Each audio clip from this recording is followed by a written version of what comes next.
أعلنت الممثلة المصرية هالة صدقي طلاقها من زوجها سامح سامي بشكل رسمي بعد سنوات من رفعها للقضية. وشاركت الفنانة جمهورها ومتابعيها مقطع فيديو ظهرت فيه يوم الجمعة وهي تصفق على أصوات الزغاريد أثناء تصفيف شعرها تزامنا مع صدور الحكم بطلاقها رسميا من زوجها سامح سامي من محكمة أسرة قصر النيل، وذلك عبر صفحتها الخاصة على موقع انستجرام. وفي أول تعليق من الفنانة هالة صدقي على طلاقها من زوجها سامح سامي كتبت: يوم جديد سعيد وكله خير وفرح ونجاح وانتصار وشمس جميلة هتطلع تنور دنيتنا، صباحكم كله خير.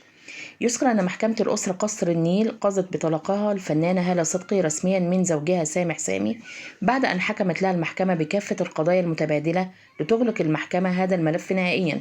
وبناء على شكوى من هالة صدقي عاقبت محكمة الأسرة بقصر النيل الزوج سامح سامي زكريا بالحبس شهرا لامتناعه عن دفع المصاريف الدراسية لطفليه سامو ومريم، والتي تقدر ب50,000 جنيه استرليني.